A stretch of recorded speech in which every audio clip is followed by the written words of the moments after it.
सूर्य नारायण भगवान को जब जल चढ़ाया जाता है, हाथ सिर से 8 इंच की दूरी पर होना चाहिए। जम के बोलिए, सिर से कितना ऊंचा होना चाहिए? 8 इंच ऊपर अपना हाथ होना चाहिए मस्तक से सूर्य को जल चढ़ाते समय। और न चांदी का, न स्टील का, न लोहे का, न प्लास्टिक का, न कांच का, न सोने का कोई बर्तन, न कांसे का, न एल्युमिनियम का, न पीतल का, केवल एक पात्र होना चाहिए, वो है तांबे का। काय का पात्र होना चाहिए? तांबे का पात्र।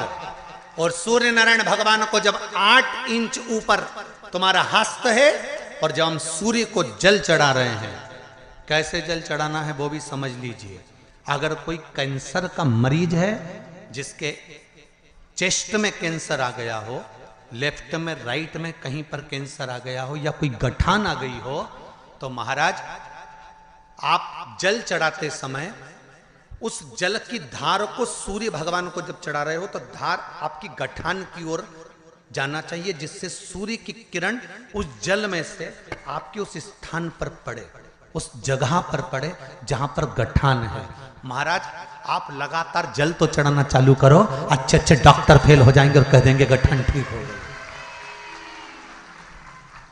आपका लीवर और किडनी गड़बड़ कर रहा है, आप प्रतिदिन, आपका स्वास्थ्य गड़बड़ रहता है, आप प्रतिदिन ये ज्योतिष शास्त्र के अंतर्गत, रत्न शास्त्र के अंतर्गत, ये रत्न शास्त्र, ज्योतिष शास्त्र, रंग शास्त्र जो हमारे यहाँ है, रंगों के हिसाब से ये जितने रत्न होते हैं, माणिक हुआ, मोती हुआ, नीलम हुआ, मूंगा हुआ, पुखराज हुआ, ये क्यों कहते हैं ये पीला है, ये सफेद है, ये नीला है, ये लाल है, इसको शरीर में क्यों पहनाते हैं? उसका कारण होता है कि जब शरीर में पहनते हैं, सूर्य की किरण उसमें पड़ती है, हमारे शरीर पर वो कलर का इफेक्ट पड़ता है, उस कलर को शरीर पर लगता है, और शरीर पर लगता है तो हमारा शरीर धीरे धीरे, हमारी जो इंद्रियां हैं वो सही होने लगती हैं, काम सही होने लगता है। तो आप कहते हो ना, सब मैं कौन सा नक पहनूं, मैं कौन सा मोती पहनूं, मैं कौन सा पुखराज पहनूं, मैं कौन सा नीलम पहनूं, वो ज्योतिष शास्त्र के अंतर्गत, रत्न शास्त्र के अंतर्गत जितने रत्न हम पहनते हैं, ये केवल उस किरण के लिए ही तो पहनते हैं कि जो सूर्य की किरण मिले,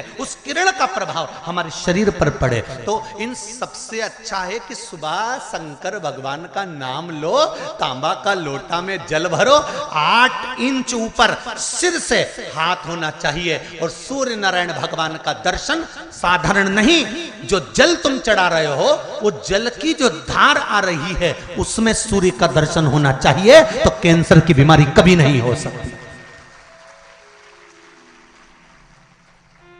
लीवर, किडनी, हार्ट, आपके हार्ट में अगर तकलीफ है, डॉक्टर ने कह दिया कि इसमें नस चोक है, आपको कहीं ना कहीं छल्ला डलेगा, आपको कह दिया इसमें कुछ ना कुछ प्रॉब्लम आ रही है, आप सूर्य को अर्घ देना चालू कर दो, सूर्य को जल चढ़ाना चालू कर दीजिए। आप सूर्य को जल चढ़ाओ, वो जल की जो तरंग आ रही है, वो जल जो निकल कर जा रहा है, उसकी जो किरण आपके हृदय पर, आपकी छाती पर पड़ रही है, नाड़ियों में पड़ रही है, नसों में पड़ रही है, उसका बल देखो तो सही। 1 महीना लगातार चढ़ाओ तो 15 दिन 20 दिन कर तो देखो। क्यों राम जी महाराज जल चढ़ाते थे? क्यों भगवान कृष्ण जल चढ़ाते थे सूर्य को? क्यों दशरथ जी महाराज जल चढ़ाते थे? क्यों कश्यप ऋषि जल चढ़ाते थे सूर्य को? सारे 33 कोटि देवता, सारे ऋषिवर, साधु संत सन्यासी तपस्वी साधक उपासक सब भगवान सूर्य को अर्घ दिया करते थे। क्यों देते थे? किस लिए?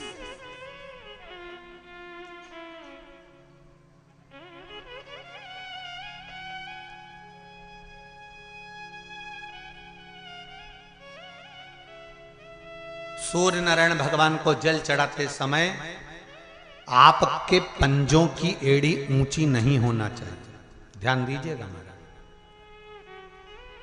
आपका पंजा पांव का पूरा की पूरा जमा होना चाहिए भूमि पर। हाथ कितने इंच ऊपर? 8 इंच ऊपर होना चाहिए। जल जो गिरे, सूर्य की किरण, सूर्य का दर्शन उस जल की रोशनी में करना चाहिए। क्या होगा उससे? जिस बच्चे को आंख में चश्मा लगा हो, मोटे से मोटा चश्मा लगा हो, छूट नहीं रहा हो, तो थोड़े दिन उसको सूर्य का अर्घ चढ़वाना चालू कर दो और जल में से सूर्य का दर्शन कराना चालू कर दो। सूर्य का दर्शन जल में से 2 महीना 2.5 महीना बहुत है, आंख की रोशनी बढ़ जाएगी, चश्मा हट जाएगा। आप कर देखिए। अब एक प्रश्न और खड़ा होता है सूर्य को अर्घ देने का। गुरुजी, पंचदेव पंचायत में सूर्य नारायण भगवान शंकर की पंचायत में हैं। सूर्य नारायण को हम फ्लैट में रहते हैं, हम फ्लैट के अंदर रहते हैं, तो हम फ्लैट में रहते हैं, हमारे यहाँ अगर छज्जा नहीं है, हमारे यहाँ जगह नहीं है, तो हम सूर्य को अर्घ कैसे दें? तो महाराज खिड़की तो होगी, अगर घर में फ्लैट में पानी ढुलेगा और आप लोग नहीं समेट सकते तो एक बाल्टी रख लो, एक पात्र रख लो, पर सूर्य नारायण भगवान को अर्घ देकर रोशनी शरीर पर पड़ना चाहिए। जिंदगी में कभी कोई बड़ी बीमारी नहीं आ सकती। कितने लोग देते हैं सूर्य को अर्घ? जरा हाथ उठाओ। बहुत बढ़िया, बहुत जोरदार। पुरुष लोग भी देते हैं ना, चाहे बच्चे से बच्चा, बच्चों के हाथ में भी 1 लोटा पानी पकड़ाओ। घर में छोटे बच्चे हो ना, उनको तांबे का लोटा दो, पानी दो, जा बाहर खड़े हो जा, 1 लोटा पानी चढ़ा के। पहले दिन आप स्वयं बच्चे के साथ बाहर खड़ी हो, ओटले पर, घर के बाहर खड़ी हो, छत पे खड़ी हो या घर के बाहर खड़ी हो, और बच्चे से कह लो चढ़ाओ बेटा, देखो ऐसा हाथ 8 इंच ऊपर करिए, तांबे का लोटा लेकर पानी धीरे धीरे डोलना है। जैसे वो स्लो मोशन के सीन नहीं होते नाटक में, ये एकदम धीरे धीरे धीरे, बस नहीं तो मालूम पड़े छोरा छोरी एक साथ उंडेल के अंदर नहीं। जल चढ़ाते समय उस पानी में से सूर्य की किरण पड़ना चाहिए, सूर्य की किरण।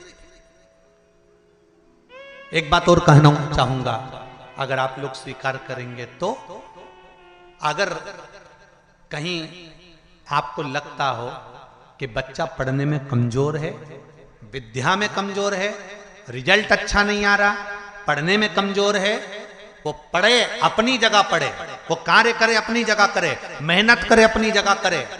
बच्चों को कह दो कि कुछ समय के लिए सूर्य को अर्घ देना चालू कर। सूर्य की किरण जहां पर ब्राह्मण या हिंदू धर्म का व्यक्ति मस्तक पर तिलक लगाता है, भुकुटियों के बीच में उस सूर्य की किरण इस भुकुटी के बीच पड़ना चाहिए, परंतु पानी कम से कम ना करते हुए स्लो मोशन में धीरे धीरे गिरना चाहिए, एकदम धीरे धीरे। तो यहां एक रेखा सूर्य की किरण से पड़ती है। जितने आस्था चैनल पर कथा सुन रहे हो, जितने फेसबुक और यूट्यूब पर सुन रहे हो, और जितने इस छत्तीसगढ़ की पावन धरा पर बैठकर सुन रहे हो, बहुत सावधानी से सुनना। एक प्रश्न हमारे भीतर खड़ा होता है, जब हम सूर्य नारायण भगवान को अर्घ देते हैं, जल चढ़ाते हैं, तो वो जल पृथ्वी पर जब गिरता है तो उसके छींटे हमारे शरीर पर लगते हैं। क्या वो ठीक है? क्या वो श्रेष्ठ है?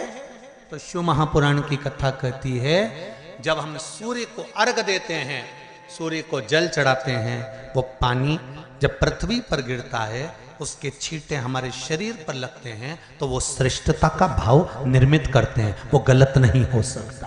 कारण अब वो भी समझ लीजिए।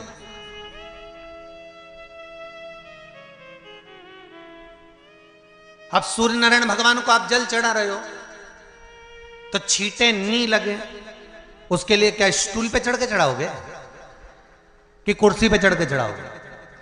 अरे बोलो तो सही। अब कई लोगों के दिमाग में यह बात भरा गई कि हम भगवान को जल चढ़ाते हैं, वो हमारे शरीर में छींटे लगते हैं, जमीन पे से पानी गिरता है, वो हमारे शरीर को छींटे लगते हैं, भगवान को अच्छा नहीं लगता होगा। कौन ने कहा? पहले तो उसको पकड़ के ला।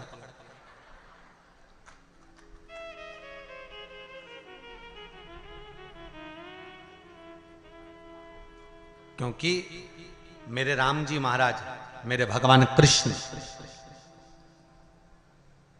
बड़े बड़े संत, साधु, सन्यासी, तपस्वी, साधक, उपासक जितने भी हुए, जिन्होंने सूर्य की आराधना करी, इन्होंने टेबल पे चढ़कर या कुर्सी पे चढ़कर जल नहीं चढ़ाया, इन्होंने पृथ्वी पर खड़े होकर ही, क्योंकि पृथ्वी तत्व के देव हैं शिव। जब हम मृत्यु लोक पर खड़े होकर, पृथ्वी पर खड़े होकर भगवान शंकर का भाग पृथ्वी तत्व को धारण कर कर जल को हाथ में लेकर जब समर्पित करते हैं, और जो जल नीचे गिरता है वो शरीर पर अगर लगता है तो हमको उसका आशीर्वाद ही प्राप्त होता है, दोष नहीं लगता। पर लोगों ने इसको विपरीत कर दिया कि कौन ने विपरीत करा? कई लोगों ने इसको विपरीत कर दिया। कौन ने विपरीत करा? तो जो दूसरे धर्म के लोग होते हैं, जिनको हिंदू धर्म से नफरत होती है और जो हिंदू धर्म की पूजन सेवा अर्चना को समाप्त करना चाहते हैं, वो धीरे धीरे धीरे धीरे कहने लगे कि सूर्य को जल चढ़ाओगे तो शरीर में लगेगा, शरीर में लगेगा तो दोष लगेगा। इसको कह कहकर घर घर में सूर्य को जल चढ़ाना लोगों ने बंद कर दिया कि आप जल चढ़ाएंगे तो दोष लगेगा, शरीर पे छींटा लगेगा, शरीर को ऐसा लगेगा। ये दोष नहीं है। कितनी सुंदर बात है महाराज। भगवान राम के मंदिर पर जाएंगे, क्या राम जी का रोज जल चढ़ाने को आपको मिलता है? जम के बोलते जाओ जरा। राम मंदिर में रोज जल चढ़ाते हो? नहीं। कृष्ण मंदिर में रोज जाकर जल चढ़ाते हो? नहीं।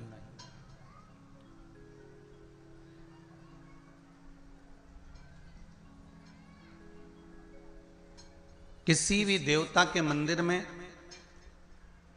रोज जाकर जल नहीं चढ़ाया जाता, पर दो इस शिव पंचायत के दो देव ऐसे हैं जिनको रोज जल चढ़ाया जाता है। एक सूर्य नारायण और दूसरे मेरे देवाधिदेव महादेव। दोनों पर जल रोज चढ़ता है प्रतिदिन।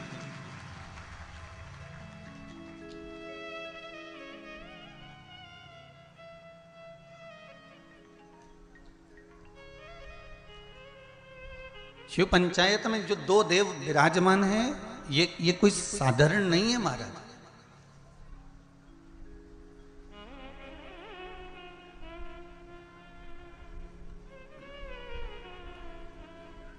इन दोनों देवताओं पर जल जो चढ़ाने का क्रम है,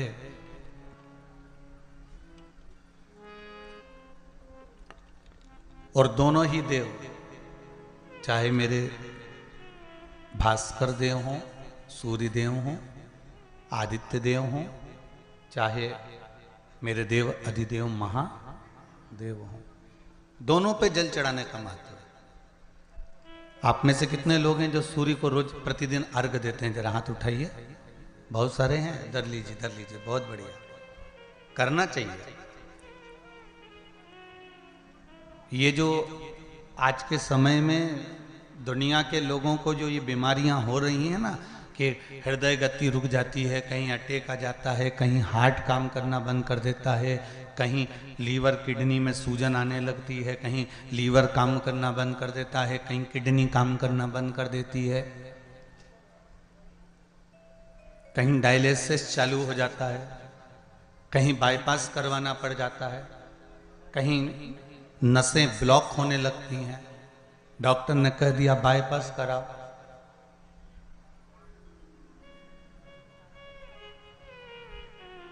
सारी बीमारियों को, सारे रोगों को समाप्त करने का यदि कोई तरीका है, कोई उपासना है, कोई नियम, कोई धर्म, कोई अनुकूल, कोई भगवत सेवा है, तो वो शंकर के शिव पंचायत में जो ये 5 देव विराजमान हैं, इनकी सही तरीके से अगर पूजन को समझ लिया जाए, इनके नियम को समझ लिया जाए, तो ऐसी कोई बीमारी नहीं जिसका इलाज नहीं है। महाराज, अगर समस्या है तो समस्या कितनी भी बड़ी से बड़ी हो, कितनी बड़ी से बड़ी हो, अगर समस्या बड़ी है तो समस्या का हल भी निश्चित है।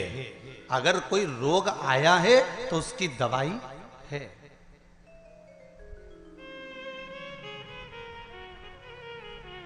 कोई दुख, कोई तकलीफ, कोई कष्ट आया है, कोई रोग आया है, कोई बीमारी आई है, कोई दुख आया है, तो उसका हल है, उसका हल निकले।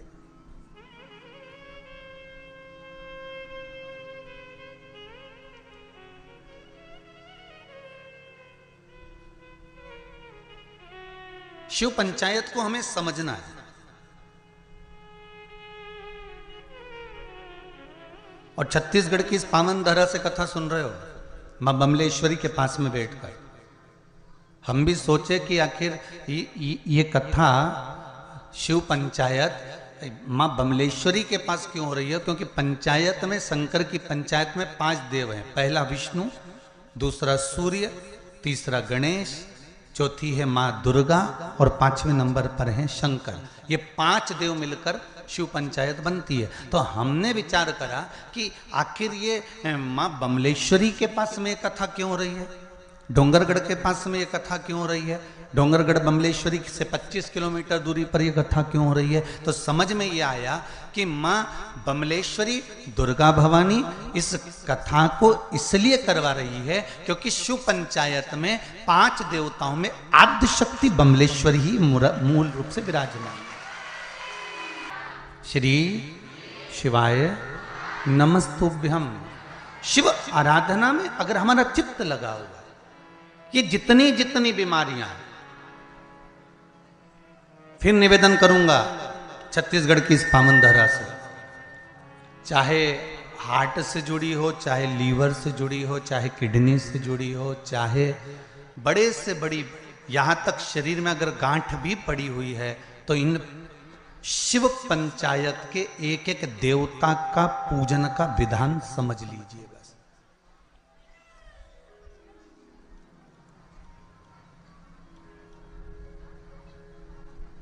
एक एक देवता का हमें विधान समझना।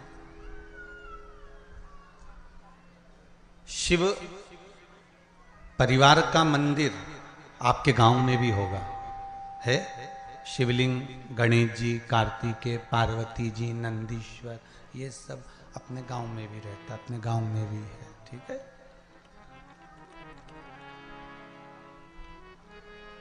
शिव पंचायत बोलते जाओ। 5 कौन कौन? भगवान विष्णु, गणेश जी, दुर्गा भवानी, सूर्य नारायण भगवान और भगवान शंकर। ये 5, ये शिव पंचायत के देव हैं।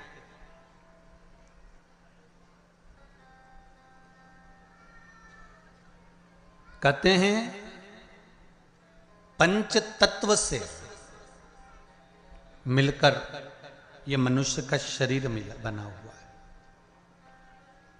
पंच तत्व से मिलकर ये ब्रह्मांड बना हुआ है।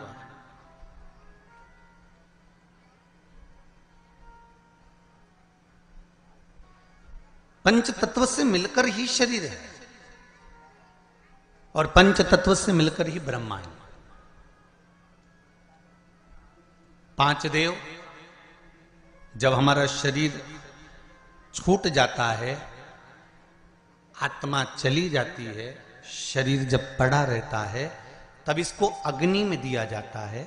अग्नि में देते हैं तो ये 5 भाग अलग अलग इसके चले जाते हैं। पंच तत्व का शरीर।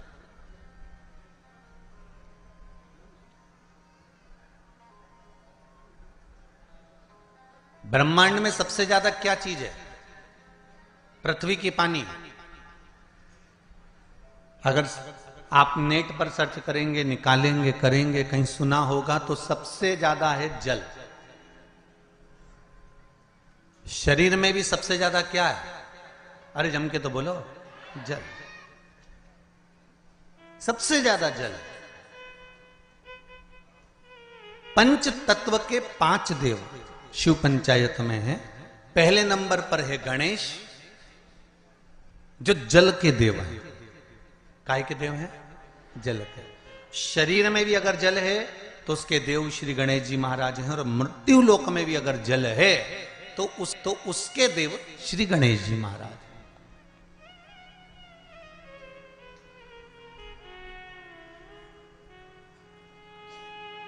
हमारे जीवन में शरीर में जल ज्यादा है, मृत्यु लोक में, ब्रह्मांड में जल ज्यादा है। इसलिए सर्वप्रथम किसको बनाया गया? श्री गणेश जी महाराज को। क्यों? क्योंकि ये जल के देव हैं। जिसकी संख्या ज्यादा हो, शरीर में पंच तत्वों में जल की मात्रा ज्यादा है, इसलिए गणेश को प्रधान बनाया गया। एक पत्र ज्यादा तो पढ़े नहीं है, ये थोड़े पढ़े हैं, बाकी के बहुत सारे पत्र हैं। अभी इतने पत्र और हैं जिनको भी पढ़ते हैं जैसा भजन आएगा। पर इसमें देखिए बड़ा सुंदर भाव लिखा है।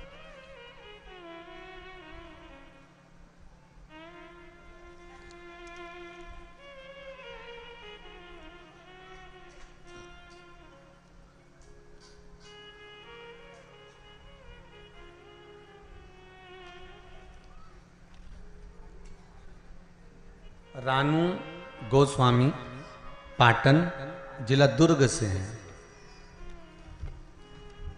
कहीं हैं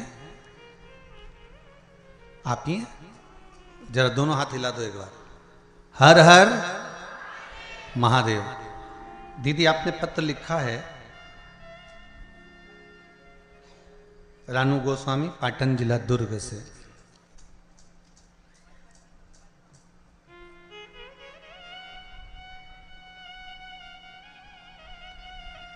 पत्र में लिखा है रानू जी गोस्वामी ने, मैं ग्राम पाटन की रहने वाली हूँ, जिला दुर्ग की रहने वाली हूँ।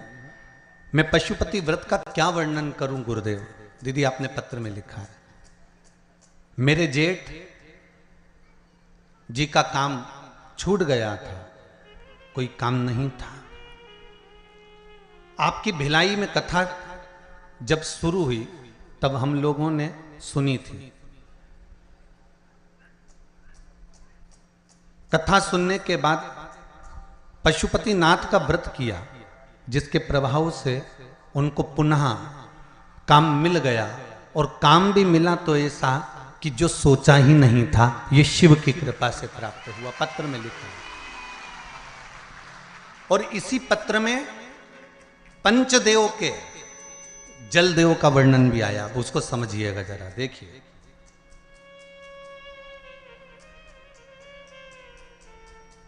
गुरुदेव, मेरे घर पर आपने लिखा है, मेरे घर पर पानी की समस्या थी।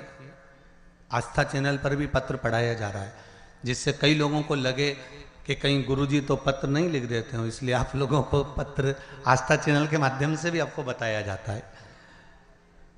गुरुदेव, मेरे घर पर पानी की समस्या थी, जिसके मेरी पुत्री ने व्रत किया था। 5 सोमवार पूर्ण होने के बाद मेरे घर पर बोर हो गया, और अब पानी की समस्या का भी समाधान हो गया है। हम सब अत्यंत प्रसन्न हैं। बहुत बहुत धन्यवाद रानू जी, ग्राम पाटन जिला दुर्ग से। बैठ जाइए। बहुत बहुत साधुवाद। बाबा देवादिदेव महादेव की कृपा पर बनी रहे। हर हर महादेव। अर्थात इस पत्र के माध्यम से हमको यह समझना है कि हम शिव की आराधना केवल अकेले नहीं कर रहे हैं। फिर एक निवेदन करूंगा आप लोगों, आप अगर शंकर जी के मंदिर में एक लोटा पानी चढ़ा रहे हो ना, तो यह विचार मत करना कि क्या हमने केवल शंकर जी को चढ़ाया। शंकर भगवान की जहां कटी होती है, अर्थात जो नीचे की पीठ होती है जिस पे शिवलिंग रखा होता है, वो पीठ है माँ दुर्गा भवानी, माँ आदिशक्ति, माँ जगदम्बा, माँ दुर्गा, माँ देवी। और शिवलिंग जो रखा हुआ है वो शंकर का स्वरूप है। ऊपर से जो जलाधारी में से जल गिर रहा है एक एक बूंद, वो जया, विषहरा, शामरी वारी, दौतली, देव, शिव जी की 5 बेटियां। जो शिवलिंग के सामने एक मोटी सी बीच में लाइन होती है, वो शंकर जी की छोटी लड़की अशोक सुंदरी है। और जो दोनों साइड में भाग नजर आता है, ये गणेश जी और कार्तिकेय जी महाराज। गणेश और कार्तिकेय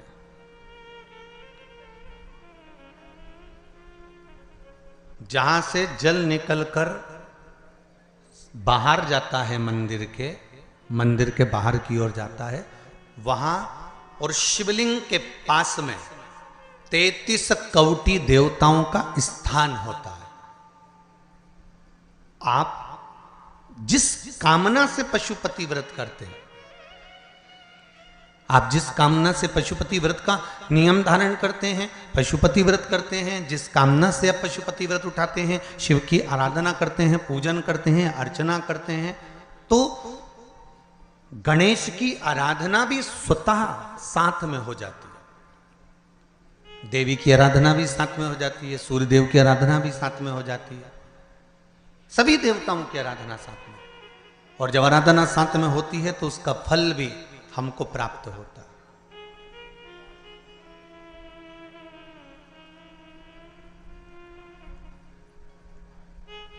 उसका फल भी हमको मिलता है। जैसे शिव पंचायत का पूजन कर कर एक कलश में जल भरकर पुष्य नक्षत्र में, और वो भी गुरु पुष्य में, ब्रह्म मुहूर्त में कलश में जल भरकर 5 बेलपत्री शिव, गणेश, दुर्गा, सूर्य नारायण और विष्णु भगवान, इन 5 के नाम से जब हम कलश के अंदर डाल देते हैं, और डालने के बाद में गुरु पुष्य के ब्रह्म मुहूर्त में सुबह 4 बजे के करीब में हम जहां हमारा मन पड़े वहां पर अगर बोर लगवा देते हैं तो पानी तो निकलना ही होता है। ऐसा हो ही नहीं सकता कि जल ना निकले, जल निकलेगा ही।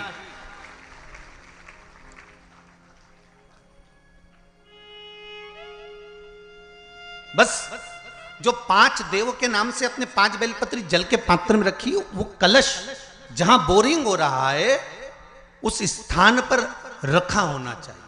जहां बोरिंग हो रहा है उसके पास में रखा होना चाहिए। कब तक? जब तक वो जल ना निकले, और निकलेगा। पर ब्रह्म मुहूर्त में ही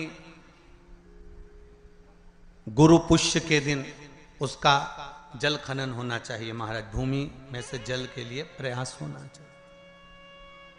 पंचदेव फिर ध्यान दे लेना। 5 देव कौन से?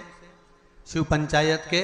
क्योंकि देवता होने भी जब यज्ञ के लिए जाते हैं, देवता जब अनुष्ठान के लिए जाते हैं, देवता जब युद्ध के लिए जाते हैं, देवता जब किसी कार्य के लिए जाते हैं, और जब कार्य के लिए पहुंचते हैं, जब देवता कार्य के लिए जा रहे हैं और लगता है कि ये कार्य पूर्ण नहीं होगा, ये कार्य सफल नहीं हो पाएगा, हम जिस कार्य के लिए निकले हैं इस कार्य में कहीं ना कहीं अड़चन उत्पन्न होने वाली होती है, तो सारे देवता उठकर भगवान शंकर के पास जाते हैं और शिव की पंचायत को लगाते हैं। शिव पंचायत में जैसे ही कोई बात सम्मुख में आकर खड़ी हो जाती है, शिव पंचायत में जैसे ही कोई बात सामने लाकर रख दी जाती है, मात्र कुछ ही क्षण में शंकर भगवान की पंचायत उसको समाप्त कर देती है और कार्य सफल कर देती है। शिव पंचायत का बल बड़ा प्रबल है। अब एक बात और ध्यान दीजिए। कई लोगों के मन में आता है, गुरुजी शिव परिवार के मंदिर जाता होते हैं तो शिव पंचायत के मंदिर क्यों नहीं बनते? इंदौर में एक मंदिर है, छत्तीसगढ़ में भी एक मंदिर है। उसकी सूचना भी मैं कल उसमें देखेंगे अपने लिंग पुराण के अंतर्गत, तो उसमें निकल जाएगा। उज्जैन में भी एक मंदिर। तो शिव पंचायत के मंदिर क्यों नहीं बनते गुरुदेव? प्रश्न तो खड़े होते हैं। एक प्रश्न आया है, अच्छा है, देखिए।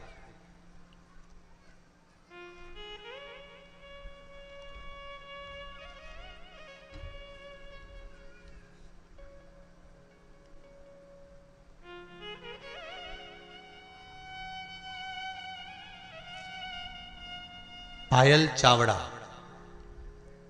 कहीं बैठी हैं? आप ही हैं? दोनों हाथ हिला दो एक बार। हर हर महादेव। सुंदर प्रश्न करा है बेटा आपने। मां, बहुत अच्छा प्रश्न है। शिवजी, गुरुदेव आपसे पूछना है, शिवजी आदि और अंत कुछ नहीं है तो उनकी उत्पत्ति भी नहीं हुई है, तो छिपरा मैया उनकी बहन कैसे हुई? कृपया कथा बताएं। बहुत सुंदर प्रश्न है भाई, जोरदार ताली बजाओ। बैठो दीदी बैठो, बहुत सुंदर प्रश्न के लिए बहुत बहुत धन्यवाद। ऐसे प्रश्न अगर उपजे ना, लोग फालतू के प्रश्न करें ना तो वो आनंद ना आए, और जो प्रश्न काम के हैं ना, ऐसे प्रश्न अगर आए ना तो कथा का भी आनंद बढ़ जाए, कथा का भी एक रोचकता बढ़ती है इन प्रश्नों के माध्यम से। अब आपने लिखा है कि शिव की उत्पत्ति या अंत है ही नहीं, अजन्मा है शंकर। सारे वेद पुराण शास्त्र जो तुमको पढ़ना है पढ़ लो, जो तुमको उठाना है उठा लो, सबके जन्म का प्रसंग मिलेगा, शिव के जन्म का नहीं। हां, विष्णु पुराण में शिव के जन्म का एक प्रसंग छोटा सा ब्रह्मा जी के द्वारा प्रकट होने का लिखा है।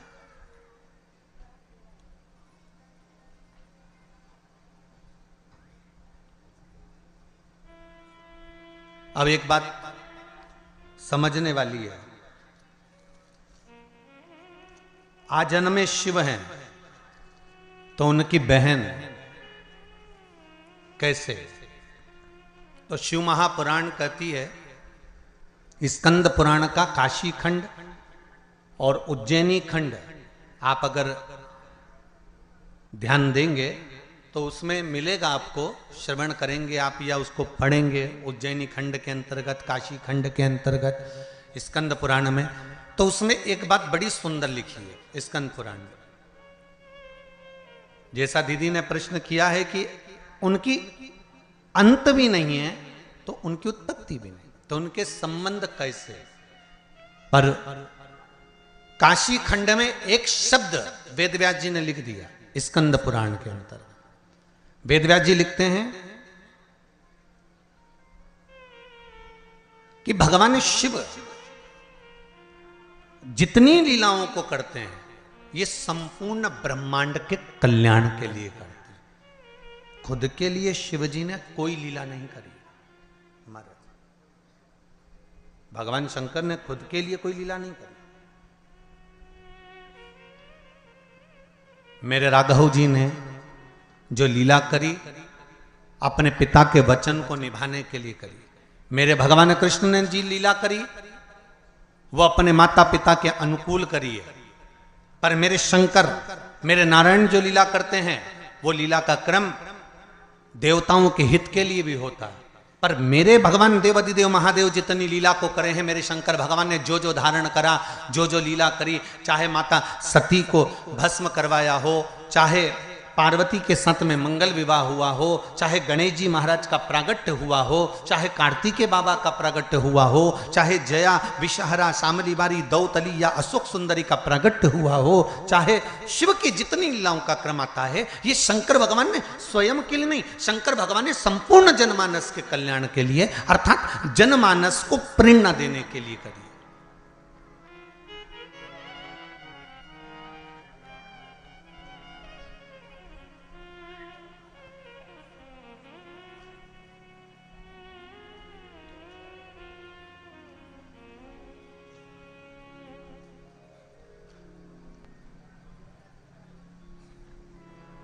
पार्वती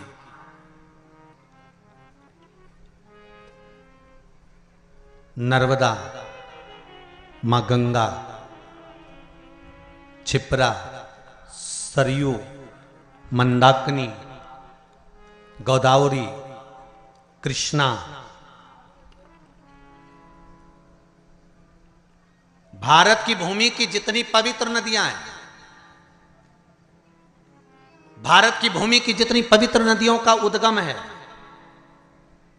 भारत की धरा पर जितनी पवित्र नदियां प्रकट हुई हैं, यह कोई संसार सागर में मृत्यु लोक में ऐसे ही प्रकट नहीं हो गई।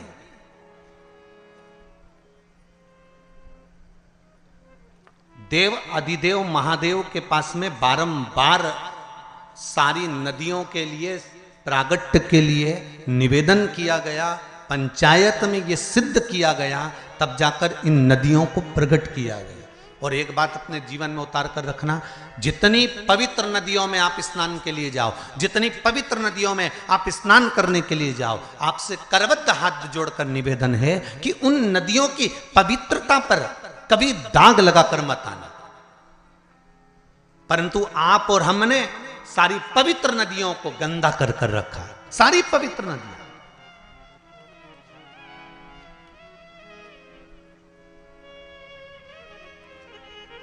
मैं कहूंगा यमुना के घाट पर बसा है दिल्ली। दिल्ली कहां पर बसा हुआ है? यमुना के घाट पर बसा हुआ है। आगरा यमुना के घाट पर बसा हुआ है। मथुरा और वृंदावन यमुना के घाट पर बसा हुआ है। बड़े बड़े तीर्थ मां नर्मदा के घाट पर बसे हुए हैं। बड़े बड़े तीर्थ मां गंगा के घाट पर बसे हुए हैं।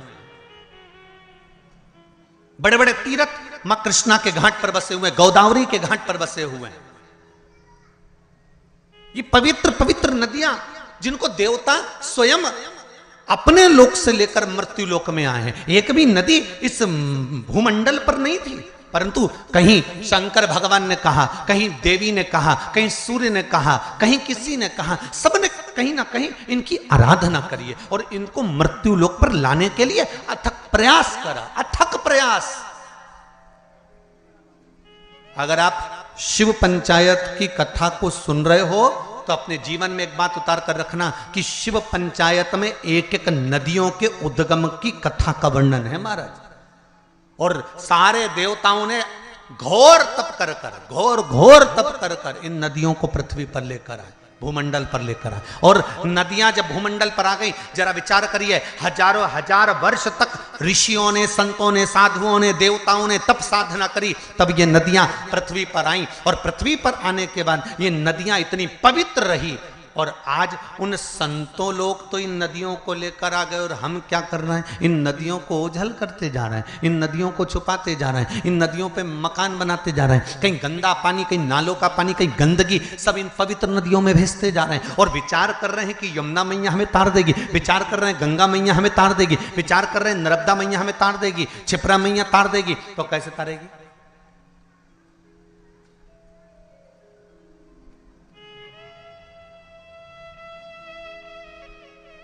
आपके जीवन को सुख देने के लिए। मेरे को साहू जी बता रहे थे,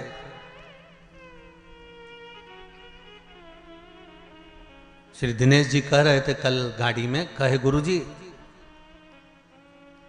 हमारे क्षेत्र के प्रशासन को हमने सूचना दी है कार्यक्रम की, तो प्रशासन के द्वारा गुरुदेव हमने जब कहा कि छोटे छोटे तालाबों में और नहर में पानी रहेगा तो जितने सारे भगत या कथा सुनने के लिए आ रहे हैं उनको नहाने में या आदि कादि कोई कार्य में तकलीफ नहीं होगी। तो प्रशासन ने बात मानकर नहरें चालू कर दी और नहरों से पानी भर दिया तालाबों में। मैं धन्यवाद दूंगा यहाँ के प्रशासन को।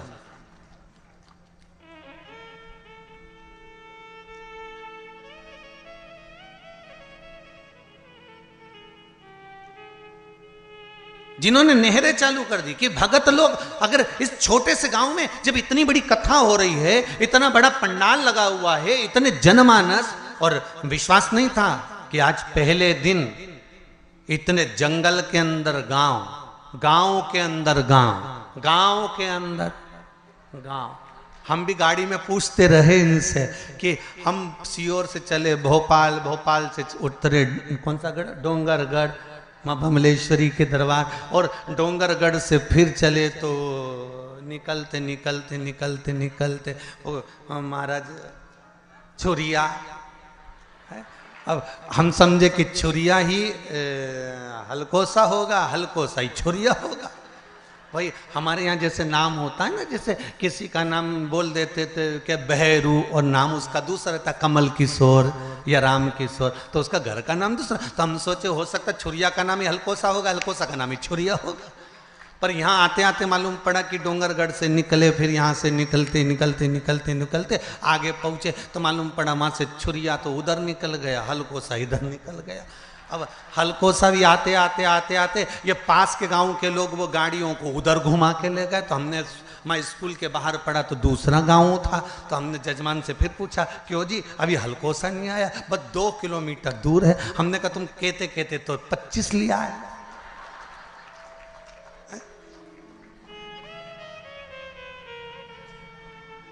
पर साहू जी बहुत बहुत आनंद का विषय यह है कि इस हलकोसा गांव में जिसने छत्तीसगढ़ वालों ने कथा नहीं सुनी वो बाद में पछताएगा, ये पक्का है। इतनी शांति, इतनी शीतलता, इतना आनंद भरा हुआ है इस गांव के अंतर्गत। शांति और शीतलता और एक आनंद,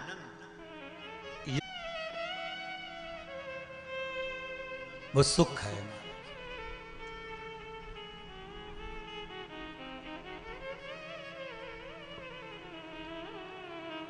पवित्र पवित्र नदियों का उद्गम हमारे यहां शिव महापुराण में वर्णन है महाराज। तो मेरा निवेदन है जितना सबका ध्यान रखा जाए उतना ध्यान पवित्र नदियों पर भी दिया जाए। जितनी जितनी पवित्र नदियां हैं उन पर हमारा ध्यान केंद्रित होना चाहिए। केंद्रित। करोड़ों रुपए नदियों की सफाई पर खर्च हो जाते हैं, पर पता नहीं पड़ पाता कि वो नदी की सफाई हुई कि रुपए की सफाई हुई।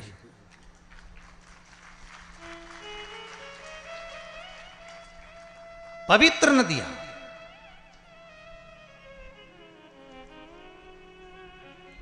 चाहे गंगा हो, यमुना हो, सरयू हो, क्षिप्रा हो, सरस्वती हो, ये सब मेरे देवादिदेव महादेव ने जिनको प्रकट करा है, इन नदियों को लेकर आए। जैसे जीजी ने प्रश्न करा कि शिव आजन्मा है, शंकर आजन्मा है, तो उनकी बहन कैसे हुई? शिव महापुराण की कथा कहती है कि भगवान शंकर को एक दूषण नाम के राक्षस का संहार करना था जो ब्राह्मण के बच्चों का रक्त निचोड़कर पी रहा था। तो शिव लीला करने के लिए एक नदी को प्रकट करना चाहते हैं।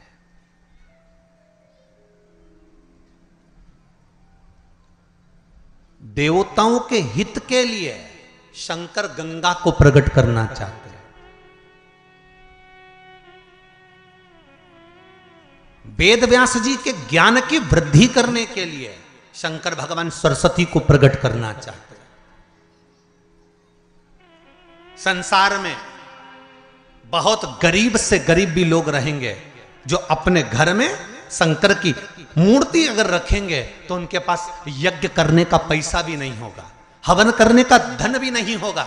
इसलिए शंकर भगवान नर्मदा जी को प्रकट कर दिया। कौन सी नदी प्रकट करी? नर्मदा। तो पूछा नर्मदा नदी को प्रकट करने का कारण क्या था? शंकर भगवान से पंचायत में बैठे हुए देवताओं ने, भगवान विष्णु ने, भगवान सूर्य ने, माता जगत जननी दुर्गा भवानी ने, श्री गणेश जी महाराज ने, सबने प्रश्न करा कि भोलेनाथ आपने नर्मदा को क्यों प्रकट करा? तो शंकर भगवान कहते हैं नर्मदा को प्रकट करने का केवल एक कारण है कि नर्मदा का जो कंकर निकलेगा वो शंकर होगा। इसको ना यज्ञ की जरूरत है ना अनुष्ठान की जरूरत है। जिसने ले जाकर बिठा दिया वो वहीं सिद्ध हो जाएगा, वो वहीं सिद्ध हो गया। उसको प्राण प्रतिष्ठा की भी जरूरत नहीं है, वो तो जहां रखा वह सिद्ध है।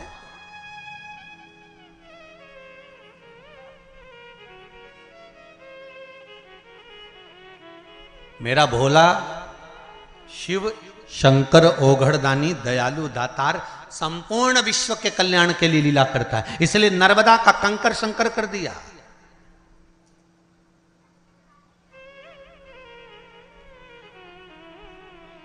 और शिव कृपा, शिव दया, शिव करुणा किसको कहते हैं?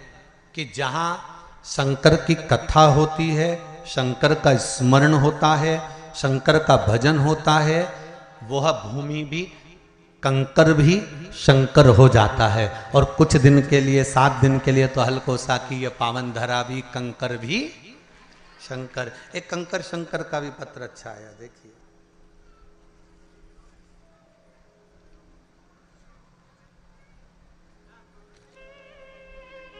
दीपक साहू, रूवा, रूवा लिखा है, रवा लिखा है, देख लेना है, रूवा, हाँ, जिला दुर्ग, छत्तीसगढ़। आपने, आप तो पास में ही हैं, जरा माइक पहुंचाइए, कॉर्डलेस दीजिए।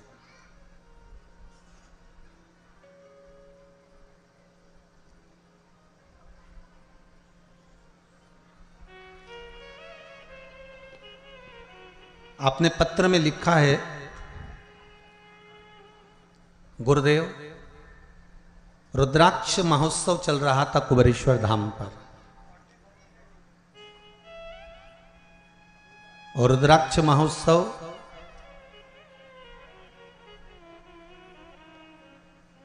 जब कुबेरेश्वर धाम पर चल रहा था तब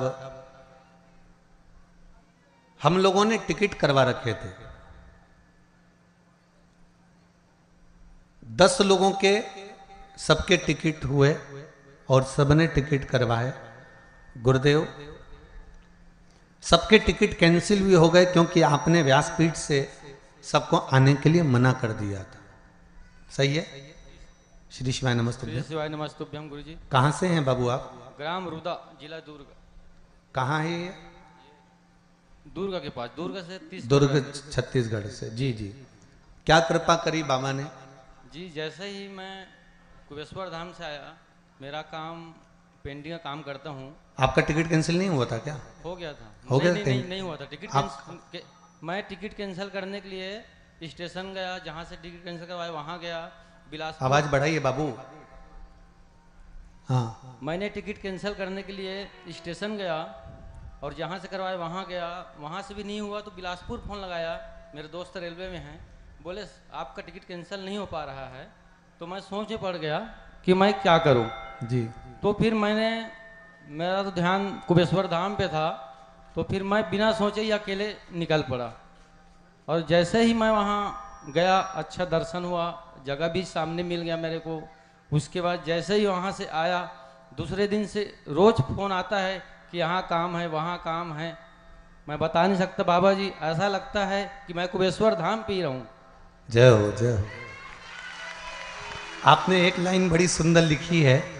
मैं एक बात सबको बोलना चाहता हूं कि एक बार कुबेरेश्वर धाम जरूर जाएं।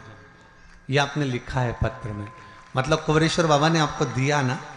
बस श्री शिवाय नमस्तुभ्यम। बैठिए, बहुत बहुत साधुवाद। शिव कृपा ही ऐसी है।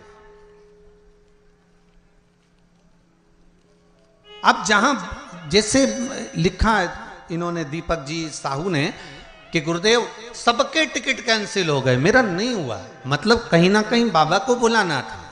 अब आपने बिलासपुर तक विचार कर लिया टिकट कैंसिल करने के लिए, सारा दम लगा लिया, पर शिव को नहीं कराना था। शंकर ने बुलाया और आप चले भी गए, पहुंच भी गए, और बाबा ने कृपा करी, और ऐसी कृपा करी कि 10 जगह से काम के लिए फोन आना चालू हो गया और बाबा ने आपको काम दे भी दिया। ये शिव की कृपा।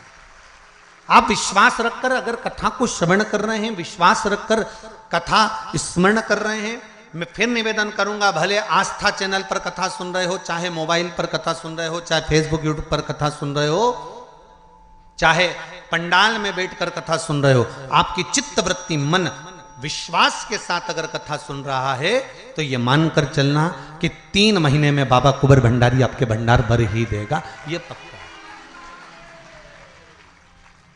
शिव पुराण कह रही है महाराज, पंच तत्व से बना ये शरीर, पंच तत्व से निर्मित ये ब्रह्मांड, और शिव पंचायत के वो 5 देव इस पंच तत्व के मूल स्वरूप हैं। पंच तत्व में जल की मात्रा ज्यादा है, इसलिए उसका जो मूल है वो श्री गणेश जी महाराज।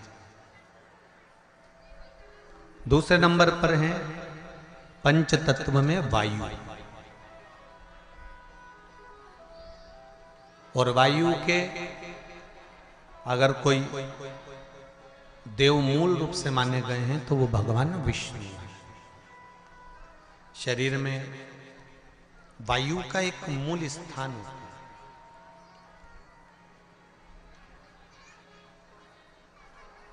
जैसे कई लोग कहते हैं गुरुजी आप कहते हो कि कथा सुनना चाहिए, कथा पंडाल में जाना चाहिए या कथा श्रवण करना चाहिए, चाहे चैनल पर सुनो चाहे कहीं पर भी सुनो, पर कथा सुनो।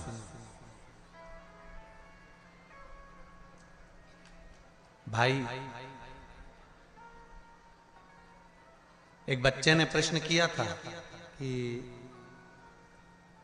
आप कहते हो कि भगवान सब जगह पर है, तो फिर हमारी मम्मी तुम्हारी कथा में क्यों जाती है? जब भगवान सब जगह पर है तो हमारी मम्मी को कथा में जाने की जरूरत क्या है?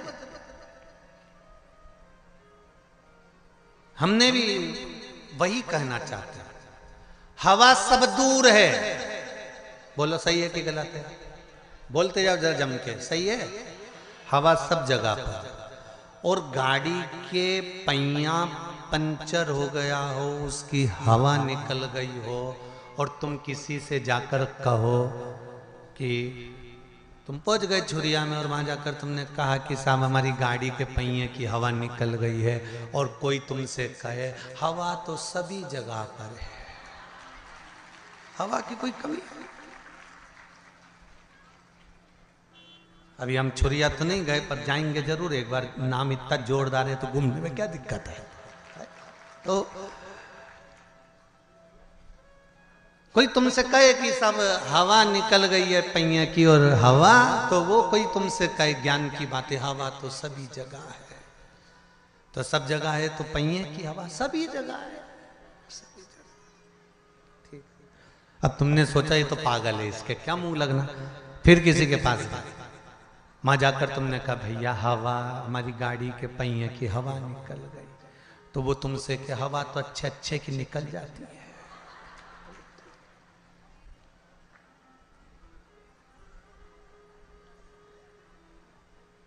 फिर तुमने कहा हवा कहां मिलेगी? हवा ही तो है, कहां नहीं मिलेगी, सब जगह हवा है। मनुष्य में भी हवा भरी हुई है। ओहो, 4-5 जगह गए और हवा कहीं पूछा, फिर कहीं गए, आप गाड़ी के पहिए की हवा निकल गई, हवा कहां मिलेगी? तो कहा फ्री है, सब जगह है, पहिए में हवा डलवाना। फिर कोई ने कहा ये हवा की दुकान है, यहाँ एक मशीन लगी हुई है, उस मशीन से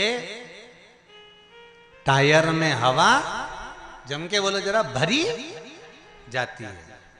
बिना मशीन के टायर में हवा भरा जाएगी क्या? बोलते जाओ जरा दमदारी से। नहीं। उसी तरह मेरा उस बच्चे से निवेदन है जिसने कहा था कि जब भगवान सब जगह पर है तो हमारी मम्मी तुम्हारी कथा में क्यों जाती है, तो उस बच्चे को समझाना चाहूंगा हवा सब जगह पर है, भगवान कण कण में बैठा हुआ है, और मशीन तो यही लगी हुई है जो भर देती है।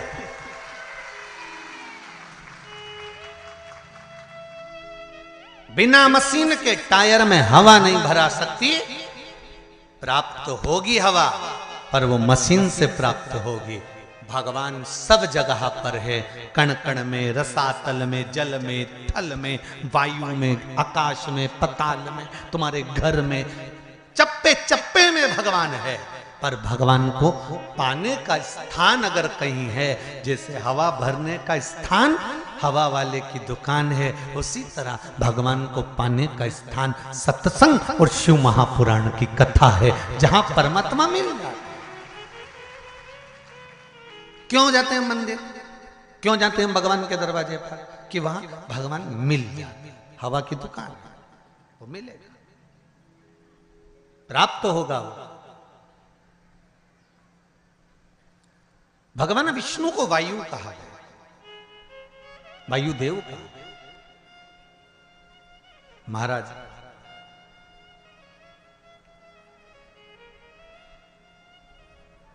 इस मनुष्य के शरीर में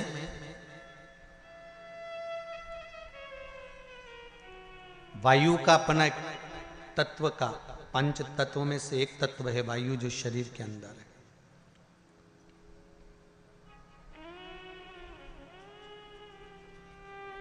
और उस वायु को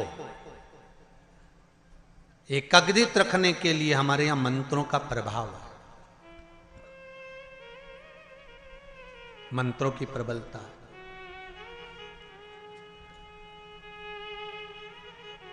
तीसरे नंबर पर है शिव, पृथ्वी का स्वरूप, पृथ्वी के देव।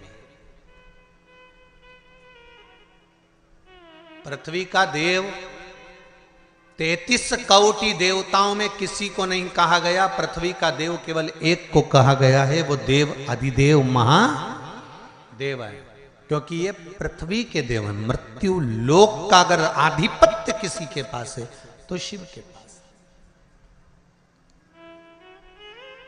अब एक बात सावधानी से सुनिएगा, शायद शिव महापुराण के माध्यम से अभी तक ये बात सामने नहीं आई, पर शिव पंचायत कथा में आ रही है। चंद्रदेव का लड़का था वर्चा, क्या नाम था? जम के बोलिए जरा, वर्चा। सुंदर प्रसंग है शिव पंचायत शिव महापुराण का। जब संसार के हित के लिए, संपूर्ण विश्व कल्याण के लिए ब्रह्मा जी ने 33 कोटि देवताओं को बुलाया और बुलाकर ब्रह्मदेव ने कहा कि हे देवताओं, मृत्यु लोक में द्वापर में भगवान कृष्ण, भगवान विष्णु कृष्ण के रूप में अवतरित होने जा रहे हैं।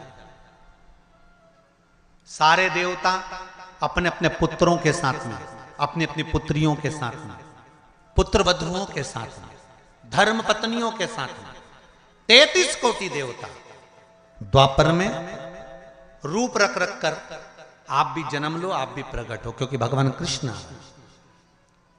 सारे देवता जाने लगे, पर चंद्रदेव ने मना कर दिया। चंद्रदेव बोले कि मैं तो चले जाऊंगा, मना नहीं है, अगर आप कहते हो तो मैं चले जाऊंगा, मैं जाकर रूप रख लूंगा और भगवान कृष्ण की सेवा में लग जाऊंगा, पर मेरा बेटा वर्चा,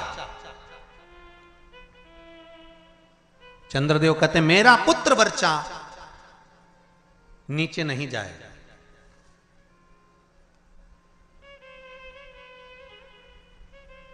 खूब समझाया देवताओं ने। देखिए, जब 33 कोटि देवता जा रहे हैं तो आप अपने पुत्र को क्यों नहीं भेजते?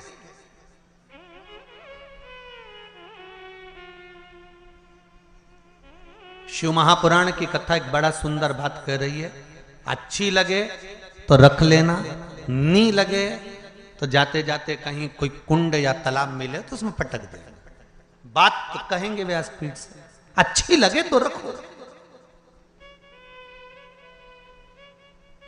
देवता कह रहे हैं चंद्रदेव वर्चा को, आपके पुत्र को आप मृत्युलोक में भेजो, जनहित के कल्याण के लिए। जब राष्ट्र हित की बात आए, जनहित की बात आए, धर्म की बात आए, सनातनियों की बात आए, देव और धर्म की बात आए, तो हर माता पिता को चाहिए कि अपने घर के बच्चों को सबसे पहली सीख ये दी जाए कि धर्म का जब मामला हो, सनातनियों का जब मामला हो, जब राष्ट्र सेवा का मामला हो, तो सामने जाकर खड़े हो जाओ, आगे जाकर खड़े हो जाओ। यह हर एक बच्चे को सीख देना चाहिए।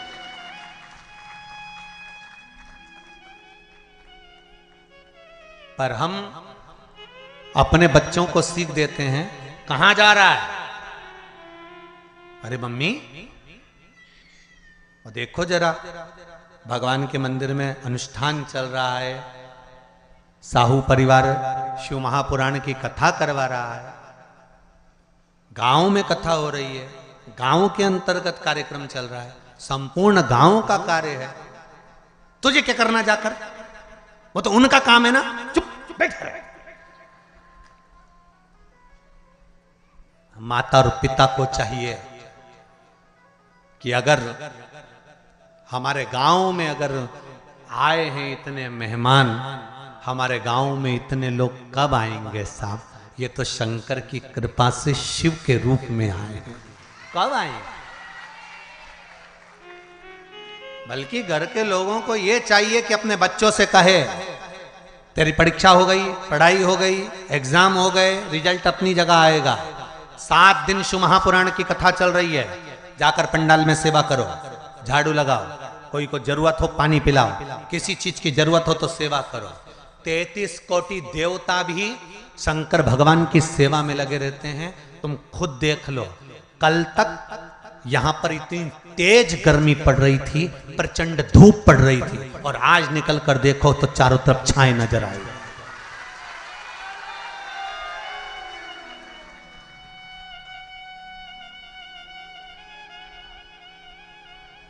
कार्यकर्ता कह रहे थे, गुरुजी इतनी गर्मी, इतनी गर्मी, इतनी गर्मी, इतनी गर्मी कि कपड़े तक पसीने में नहा रहे हैं। अब बोलो, गर्मी किस किस को लग रही है आज? जम के तो बोलो जरा, लग रही कहीं? सूर्य नारायण भगवान को भी शंकर जी ने कह दिया जरा छाता लगा ले थोड़ी देर के लिए, 3 घंटा कथा चल रही है। ये शिव कृपा। और पूरे पंडाल में 2 बजे कथा चालू हुई है, और 2 बजे से लेकर अभी जो भी टाइम हो 4:30 बजने वाली है, और उतनी देर में तुम देख लो पूरी जगह छांव ऐसी, सब दूर धूप पड़ रही है, और यहाँ पूरे पंडाल के आसपास ऐसा लग रहा है जैसे भगवान खुद हवा कर रहा, खुद कृपा कर रहा। तो ये शिव कृपा नहीं तो और क्या है? शिव दया नहीं तो और क्या?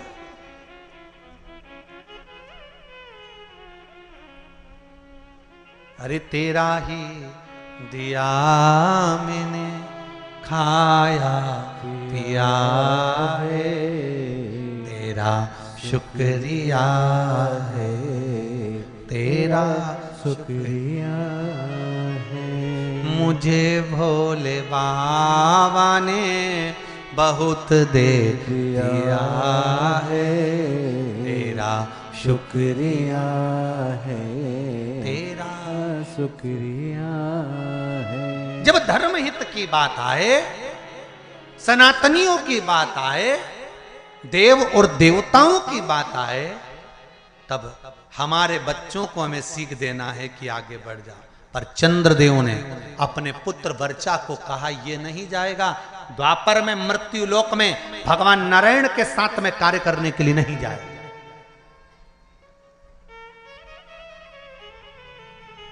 वर्चा को सूचना मिली, वर्चा को खबर मिली।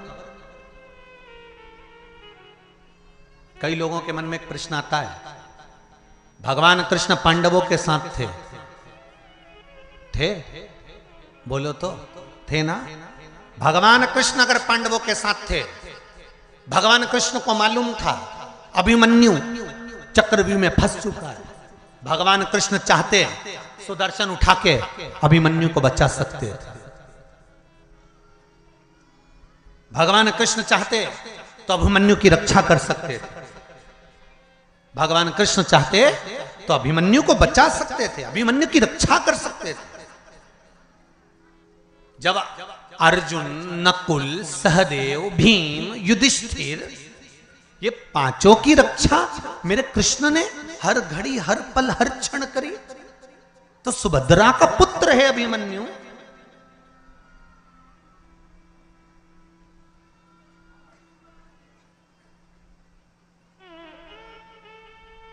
अर्जुन का पुत्र है अभिमन्यु, तो फिर अभिमन्यु की रक्षा क्यों नहीं करी? क्या भगवान कृष्ण को नहीं मालूम था कि ये मरने वाला है? क्या भगवान कृष्ण को नहीं ज्ञात था कि ये मरने वाला है? उसकी कथा है ये। चंद्रदेव ने कह दिया था मैं मेरे बेटे को नहीं भेजूंगा। वर्चा को मालूम पड़ा,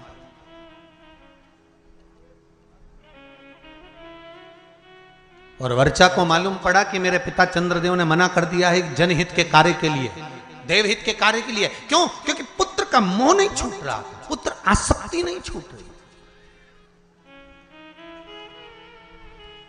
कई लोग आपसे पूछेंगे पूर्व समय में अभिमन्यु कौन था जिसकी रक्षा मेरे कृष्ण ने नहीं करी?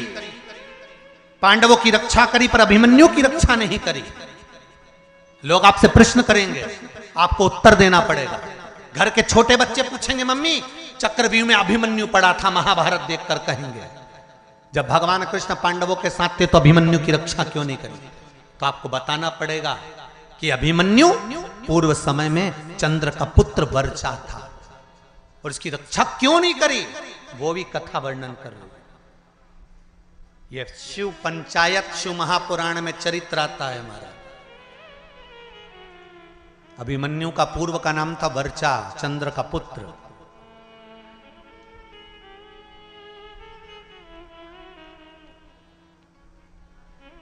क्या कमी पड़ गई थी, क्यों नहीं करी? वर्चा को मालूम पड़ा कि मेरे पिता ने मुझे मना कर दिया, मेरे पिता ने कह दिया कि मृत्युलोक में मेरा पुत्र वर्चा नहीं जाएगा, क्योंकि पुत्र आसक्ति, पुत्र मोह, पुत्र का स्नेह बड़ा प्रबल होता। पुत्र का मोही तो था जो धृतराष्ट्र का पूरा वंश डूब गया। अगर पुत्र मोह में धृतराष्ट्र नहीं पड़ता ना तो बच जाता पूरा परिवार, पूरा परिवार बच जाता।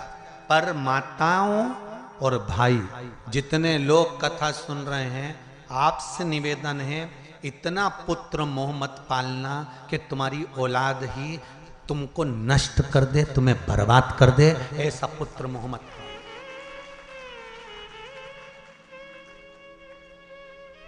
बहुत पुत्र मोह है आज के जमाने में, मेरा बेटा, मेरा बेटा, मेरा छोरा, मेरा छोरा, मेरा छोरा, और छोरा छोरा छोरा।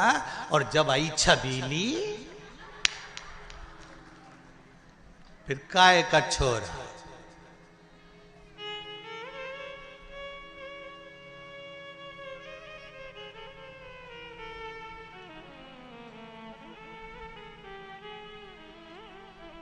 फिर तो छोरा छबीली के नेन पे चले। छबीली एक बार घूर के देख लेनी,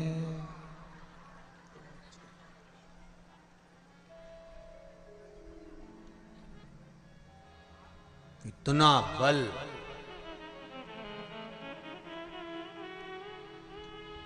इतनी बार घर से निकलता था, कभी मम्मी से कहकर नहीं जाता था कि मैं यहाँ जा रहा हूं। जिस दिन से शादी हुई, घरवाड़ी के 50,000 के जाना पड़ता है कि मैं यहाँ जा रहा हूं। अब तुम सोच लो कितना बदलाव आया ब्याह के बाद, शादी के बाद। पहले जाता था तो मम्मी से कहकर नहीं जाता था कि मैं यहाँ जा रहा हूं, मैं आ रहा हूं, मैं ये करने जा रहा हूं। अब शादी होने के बाद अगर घर से जाता है ना तो पहले उसको बताना पड़ता है, नहीं तो 50,000 फोन लगा के पूछ लेती है, कहाँ हो। बस इतना बोला ना तो बापड़ा का पसीने की बूंद छा गई। अब भी आया 20 मिनट में, बस पहुंच ही दिया। आ रहे हो, वो वाला हाल है ना। एक पत्नी ने पति से कहा, कपड़े पड़े हैं बाथरूम में,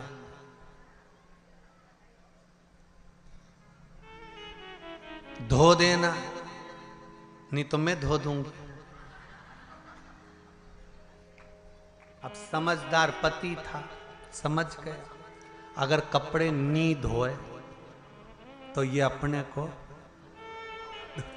मतलब एक ही लाइन बोली उसने, जगदम्बा ने, बाथरूम में कपड़े पड़े हैं, धो देना, नहीं तो मैं धो दूंगी। अब उतने में समझदार पति समझ गया कि अपन को धोना जरूरी है, नहीं तो ये अपने को धो देगा।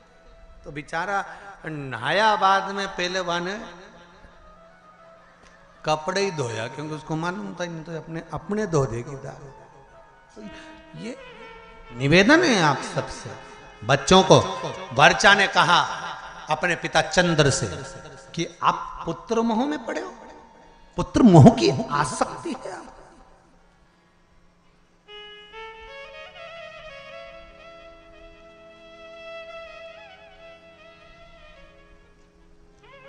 पुत्र मोह की आसक्ति।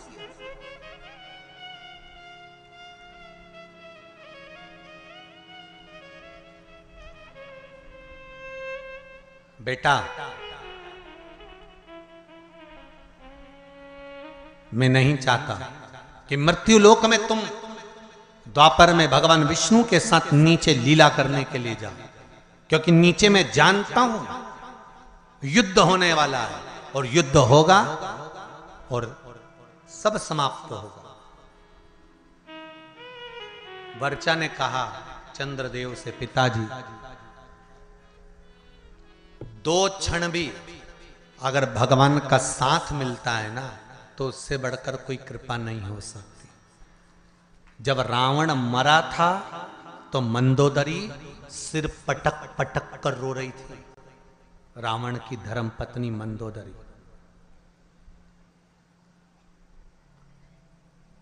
तो भगवान राम ने मंदोदरी से जाकर कहा, मंदोदरी तुम राजमाता हो, मंदोदरी तुम लंका की राजमाता हो, तुम रानी हो लंका की, पति के लिए वियोग कर रही हो, पति के लिए रो रही हो। मंदोदरी कहती है, कौन कहता है कि मैं पति के लिए रो रही हूं? मंदोदरी कहती है, क्या आप मुझे अज्ञानी समझते हो? मंदोदरी राम जी से कहती है, क्या मुझे आप अज्ञानी समझते हो? भगवान ने पूछा क्यों? मंदोदरी कहती है, यह अज्ञानता की बात है कि किसी के मरने पर रोया जाए। आया है सो जाएगा राजा रंक फकीर, एक सिंहासन चढ़ गया दूसरा गया बंद जंजीर। ये तो संसार सागर है, जो आया है उसको जाना है। कोई अच्छे से जाएगा, कोई बुरे से जाएगा, मरना तो सबको है, चाहे तुम बादाम खाओ चाहे रोटी खाओ। राख का ढेर सबका बनना है।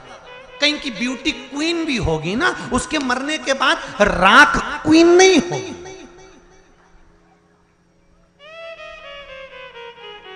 कहीं का बोल्ड भी होगा ना, बॉडी शॉडी बनाकर रखा होगा, खूब ढल्ले सल्ले बनाकर रखा होगा, खूब जोरदार बॉडी शॉडी बनाकर रखा होगा, खूब जोरदार उसने शरीर बनाकर रखा होगा, तो मरेगा तो भी राख का ढेर होगा। वो राख के ढेर में बॉडी नजर नहीं आएगी।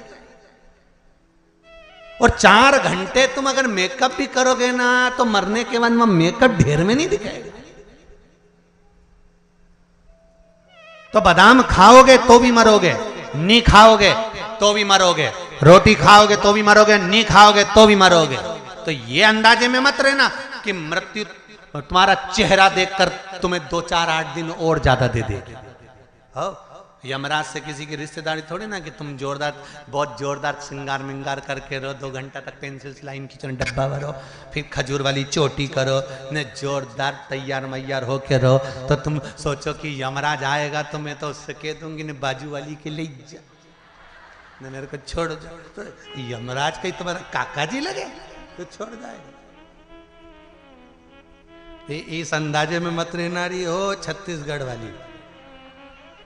सुन लो ओ बमलेश्वरियों देवियों, अच्छे से सुन लेना, इस अंदाजे में मत रहना। तो वर्चा ने कहा, पिताजी तुम्हारा ये मोह ये ठीक नहीं है। अगर ये मोह ठीक नहीं, ये आसक्ति पुत्र के प्रति ये ठीक नहीं है, ये मोह ठीक नहीं। कहा, समझाया, भले थोड़े क्षण के लिए, कुछ देर के लिए मुझे भगवान विष्णु का संग मिले, उनका सानिध्य मिले,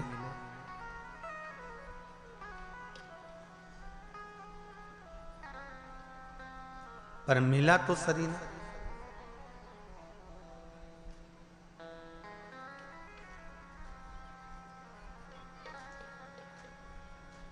कुछ देर का सानिध्य अगर हमको अच्छा मिल रहा है, कुछ देर का सानिध्य,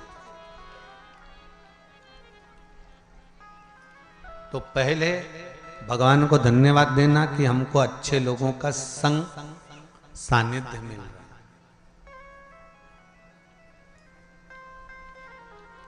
वर्चा ने कहा, चंद्रदेव के पुत्र बोले, आप चाहते हो कि मैं आपके करीब में रहूं, पर मैं चाहता हूं कि अगर मेरे नारायण भगवान विष्णु कृष्ण अवतार लेकर लेने जा रहे हैं, तो मैं 2 क्षण उनका सानिध्य प्राप्त करूं, भले 2 क्षण के लिए जाऊं, पर जाऊं। अपने नजदीक में अगर शिव महापुराण की कथा हो, कहीं आसपास क्षेत्र में कहीं कथा हो, सत्संग हो, तो प्रयास करना कि भले थोड़ा समय जाऊं, पर जाऊं, शिव की आराधना कर आऊं, शंकर की उस धरा को चरण छू कर आऊं जहां का कंकर शंकर है, उसको छूं, भले 2 क्षण पर जाऊं, वहां पहुंचूं।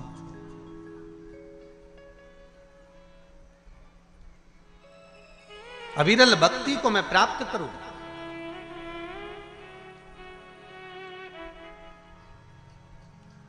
शिव आराधना में मैं डूबूं।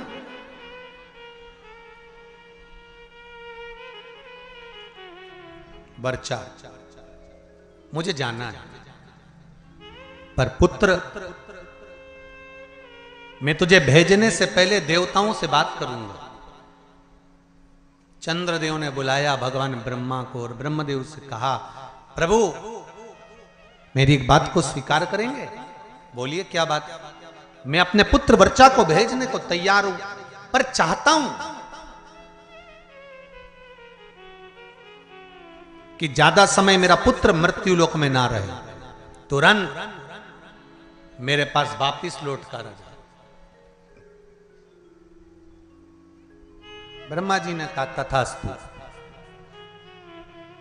जब भगवान विष्णु का कृष्ण अवतार होने वाला था, तब ब्रह्मदेव ने हाथ जोड़कर भगवान विष्णु से, कृष्ण से कहा था, हे कन्हैया, कृपा करना,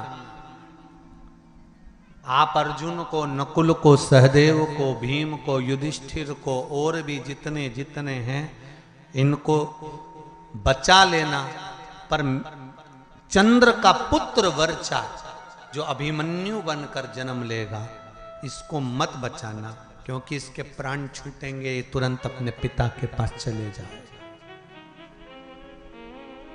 कई लोगों ने प्रश्न खड़े करे, भगवान कृष्ण सबको बचा सकते थे, तो इनको क्यों? एक प्रश्न और आता है, कई लोग प्रश्न खड़े करते हैं कि केदारनाथ जी में त्रासदी मची थी, ने इतने मर गए थे, भगवान अगर थे तो भगवान ने क्यों नहीं बचाए?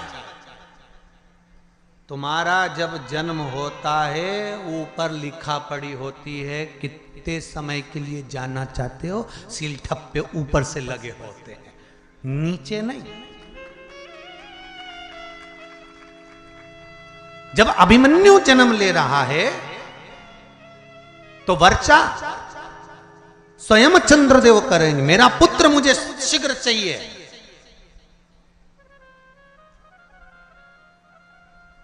अच्छे कार्य में, जनहित में, राष्ट्रहित में, धर्महित में,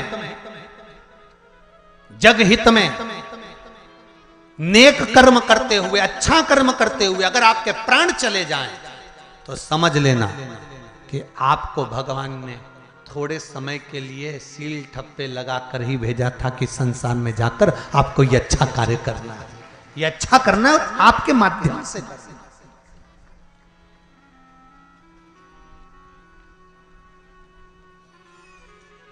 जाओ, आप ये कर्म करो। वर्चा अभिमन्यु बनकर जन्मे, आए, कर्म करा, स्वयं भगवान कृष्ण को ध्यान में था कि अभिमन्यु को घेर लिया गया है, इसको छुड़ाना चाहिए, पर नहीं छुड़ाया। अर्जुन ने कहा मेरा पुत्र मर रहा था और आपने बचाया नहीं। भगवान के कैसे बचाऊं, क्योंकि ऊपर से लिखा पढ़ी कर कर आया था कि मैं थोड़े समय के लिए जाऊंगा, थोड़े समय के लिए जाऊंगा और जाकर ये कार्य करूंगा। तो फिर थोड़े समय के लिए आया, लिखा है, जो समय लिखा है वो लिखा है। महाराज, जैसे शिव महापुराण की कथा में देवराज की कथा आती है कि देवराज आया, शिव के मंदिर तक गया, अंत में प्राणों को त्यागे और शिव धाम में चले गया। चंचुला देवी का प्रसंग आता है, जो बिंदु के प्रेत योनि में पड़ जाता है और चंचुला देवी शिव का स्मरण करती है। काशी में नंदन वन में घूमती घूमती प्राणों को त्याग देती है और कैलाश धाम मिल जाता है।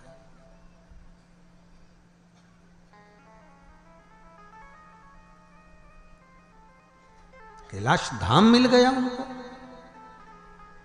तब वहां पर भी उसको सुख नहीं मिलता, क्योंकि पति स्मरण में आता। इसकी गति क्या है?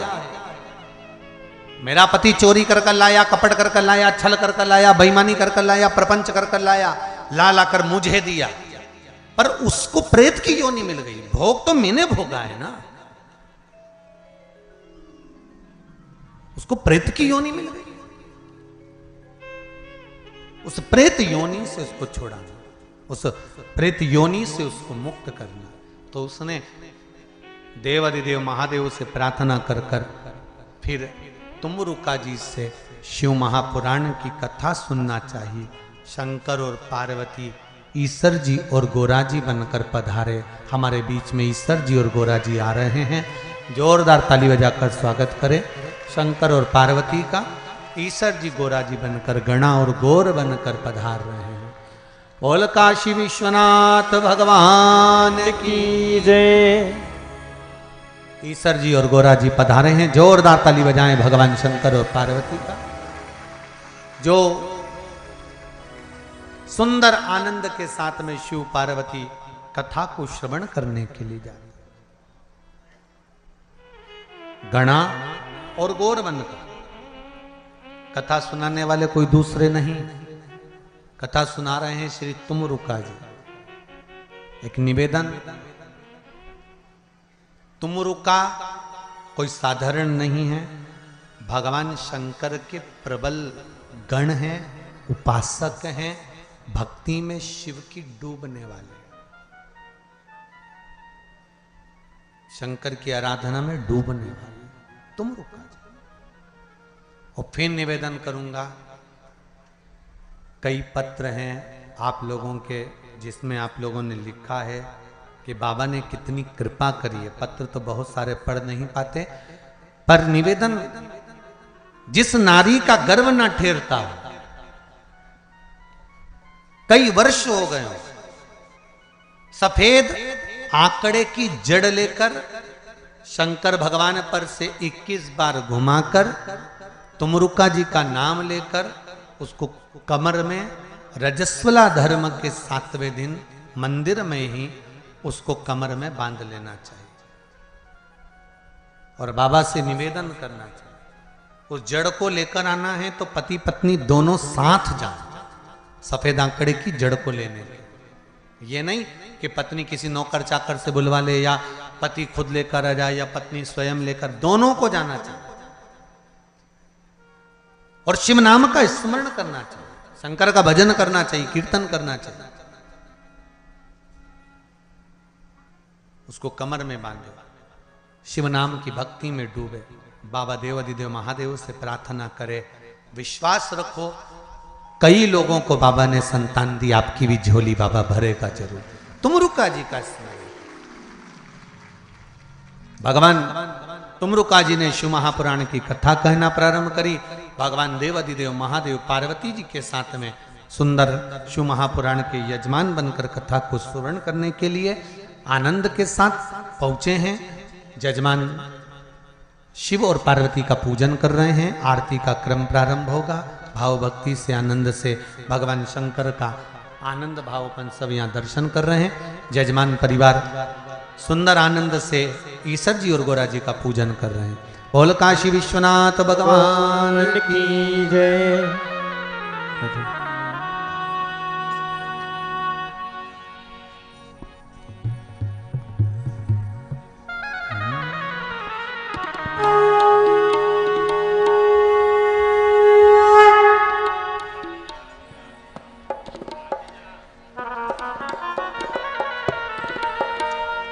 आज कथा गणेश, विष्णु और शिव तक पहुंची हैं। शंकर जी के भी पृथ्वी स्वरूप का स्मरण अपन आज कर नहीं पाए हैं। शिव पंचायत, शिव महापुराण की कथा चल रही है। आप सब भाव और भक्ति से 2 बजे से 5 बजे तक श्रवण करें। शिव स्मरण की ओर आनंद के साथ श्रवण करें और अपने जीवन को आनंदित करें।